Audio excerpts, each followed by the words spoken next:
Assalamualaikum warahmatullahi wabarakatuh. Saya Ahmad Rosadi, mahasiswa Magister Logistik pada Universitas Logistik dan Bisnis Internasional. Pada kesempatan kali ini, pada mata kuliah metode penelitian, dosen pengampu tim teaching, saya akan menjelaskan tentang penggunaan tools Smart BLS pada penelitian dengan judul Pengaruh Harga Barang, Quality Service, Harapan Pelanggan terhadap Kepuasan Pelanggan, serta implikasinya pada kinerja perusahaan dengan transformasi digital sebagai variabel moderasi. Ada beberapa pertanyaan yang harus kita jawab, yaitu uji validitas, uji reliabilitas, koefisien jalur, R-square, dan variabel moderasi.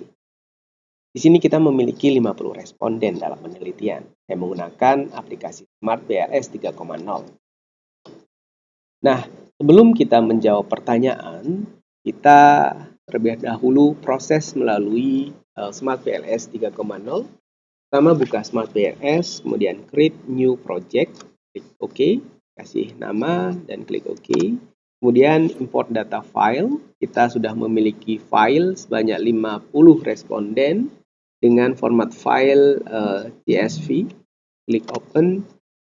Selanjutnya kita membuat model. Tapi sebelum kita membuat model penelitian, kita harus ketahui dulu beberapa variabel yang terlibat dalam penelitian ini. Pertama, variabel independen itu ada harga barang, service quality, dan harapan pelanggan. Variabel dependen ada kinerja perusahaan. Variabel intervening atau perantara ada kepuasan pelanggan. Dan variabel moderat itu ada digitalisasi transformasi. Nah, langkah selanjutnya yaitu kita drag indikator dari masing-masing variabel ke dalam lembar kerja. Kemudian koneksikan antar variabel. Ini hasilnya. Setelah kita koneksikan semua antar variabel, misalnya harga barang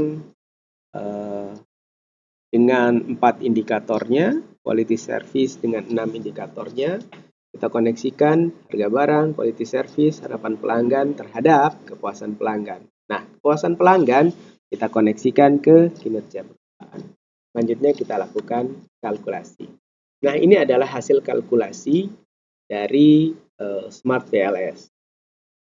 Nah, ternyata hasil kalkulasi menunjukkan uji validitas terhadap variabel tidak semuanya lolos.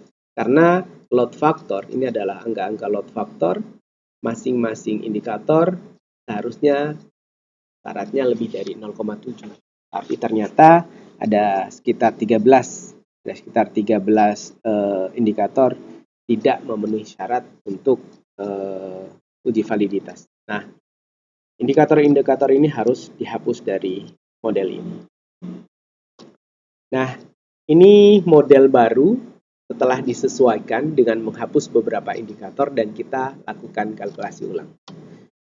Nah, ini hasil recalculate menunjukkan bahwa seluruh indikator masing-masing variabel lebih besar dari 0,7 sehingga model ini dianggap valid.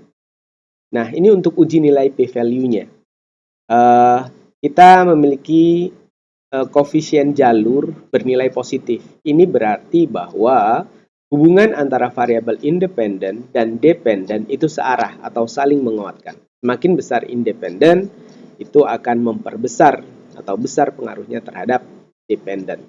Nah, untuk nilai P atau p-values itu jika kurang dari 0,05 itu dianggap signifikan. Nah, ini terdapat satu nilai p-values untuk harga barang terhadap kepuasan pelanggan, nilainya 0,074. Ini berarti bahwa lebih besar dari 0,05 menunjukkan bahwa harga barang terhadap kepuasan pelanggan bersifat searah tetapi tidak signifikan. Poin B, uji reliabilitas semua variabel. Syarat dianggap reliable jika Cronbach alpha lebih dari 0,7 atau composite reliability lebih dari 0,7. Nah, di sini menunjukkan ada satu variabel yaitu quality service tidak memenuhi syarat karena Cronbach alpha-nya 0,572 tetapi composite reliability lebih dari 0,7. C. Koefisien jalur pengaruh harga barang, quality service, harapan pelanggan terhadap kepuasan pelanggan. Dapat kita lihat hasil kalkulasi dalam tabel bahwa harapan pelanggan, koefisien jalurnya terhadap kepuasan pelanggan 0,329, harga barang terhadap kepuasan pelanggan 0,162, dan kinerja perusahaan, quality service maksud saya, terhadap kepuasan pelanggan 0,530. Poin D untuk nilai R-square atau koefisien determinasi dari pengaruh harga barang, quality service, harapan pelanggan terhadap kepuasan pelanggan memiliki R-square, ini berwarna hijau, bernilai 0,6631 atau 63,10%. Poin E, koefisien jalur pengaruh terhadap pengaruh kepuasan pelanggan terhadap kinerja perusahaan.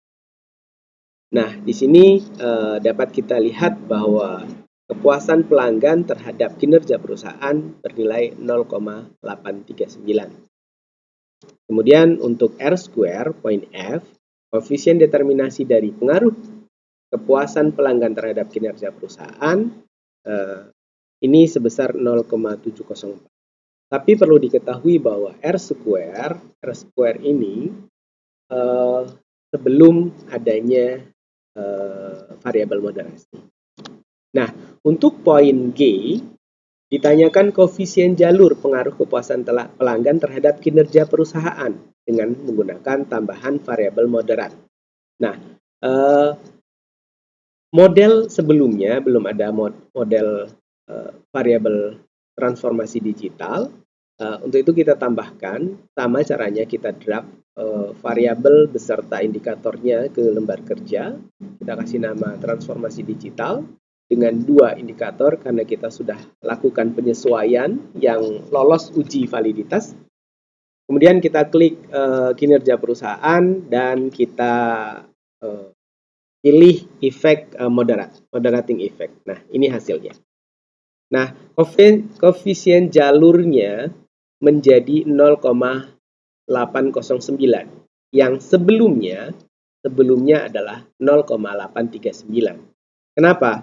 Terjadi penurunan itu dimungkinkan karena transformasi digital bernilai negatif, yaitu minus 0,104. Di sini dia memberikan pengaruh yang berlawanan atau tidak searah dengan kinerja perusahaan.